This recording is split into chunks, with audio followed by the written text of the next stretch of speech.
Kung magkakaroon po ng special session ng Kongreso, tiniyak ni Senator Joel Villanueva ang kanyang pagdalo. Ang hindi pa matiyak ay kung kaninong grupo siya aanib. Nakatutok si Darlene Kai. Hindi po ito panahon ng kampihan. Bahagi ito ng video message ni Senador Joel Villanueva na ipinalabas sa worship service kanina ng Jesus is Lord Church. Siniguro ni Villanueva, dadalo siya kung magkakaroon man ng special session ang Kongreso. Bilang mga lingkod bayan, prioridad po natin.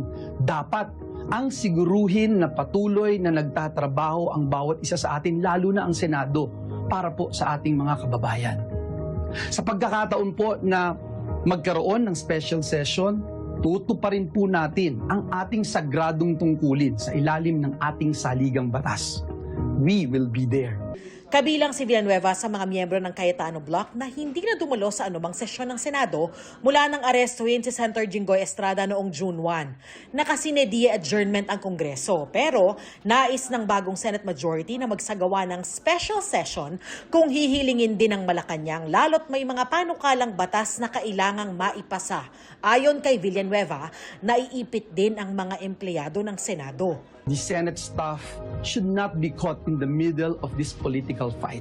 Bibigyan katiyakan po natin ang ating mga kapwa lingkod bayan na naghihintay ng confirmation ng kanilang mga appointment. Lalo na po ang mga opisyal ng ating sandatahang lakas. Kung matuloy ang special session, sabi ni Senador Ping Lacson, dapat present lahat ng senador para maplansya na rin ang issue ng Senate leadership.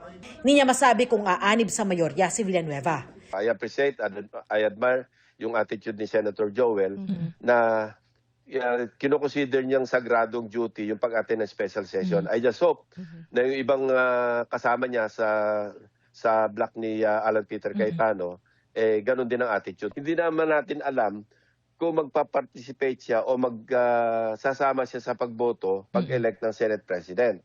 Si Senador Alan Peter Cayetano, sinabi nitong Biyernes sa Facebook Live na nagkausap na sila ni Villanueva pero wala siyang ibinigay na detalye.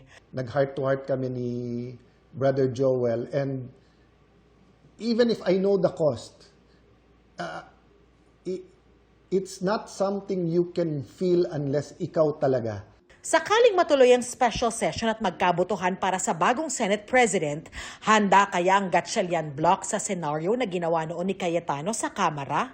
Pag halimbawa nag-special session, naisip ko lang, nag-i-insist po kasi si Senator Alan Cayetano na siya pa rin ng Senate President. Yes. So pag nag-special session, baka mag-agawan sa podium. Yun nga yung ugly, kaya iniiwasan din natin. Capable of doing anything to preserve his power as the leader of the House noon at saka leader ng Senado ngayon. Pero Huwag naman sana kasi lalong napakapangit pagka dalawa yung tatayo doon sa podium. Mag-isa na lang siyang kumikilala sa sarili niya o siguro yung ilan sa kanya mga kasama. Maski sabihin niya ipagsigawan niya sa buong mundo, ako yung Senate President, wala namang sumusunod sa kanya. Napansin ninyo, tahimik na rin yung mga ibang nilang kasama eh.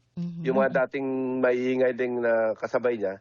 Ngayon wala na rin comment eh. So na-realize din nila siguro yung reality na tapos na yung boxing. Huwag nating i-underestimate kasi capable yung tao na yan na gumawa na maski anong gulo. No, he doesn't care about the institution, he only cares about himself. Panawagan ni Lacson kay Cayetano, huwag manggulo. No? Maging mga senador, makilahok, tapos kung ano yung piglalaban nila, sa floor namin pag-usapan, huwag sa Facebook. Sinusubukan pa ng GMA News sa kunin ang panig ni Cayetano sa mga pahayag ni Lacson. Darlene Kai, Nakatutok, 24 Oras.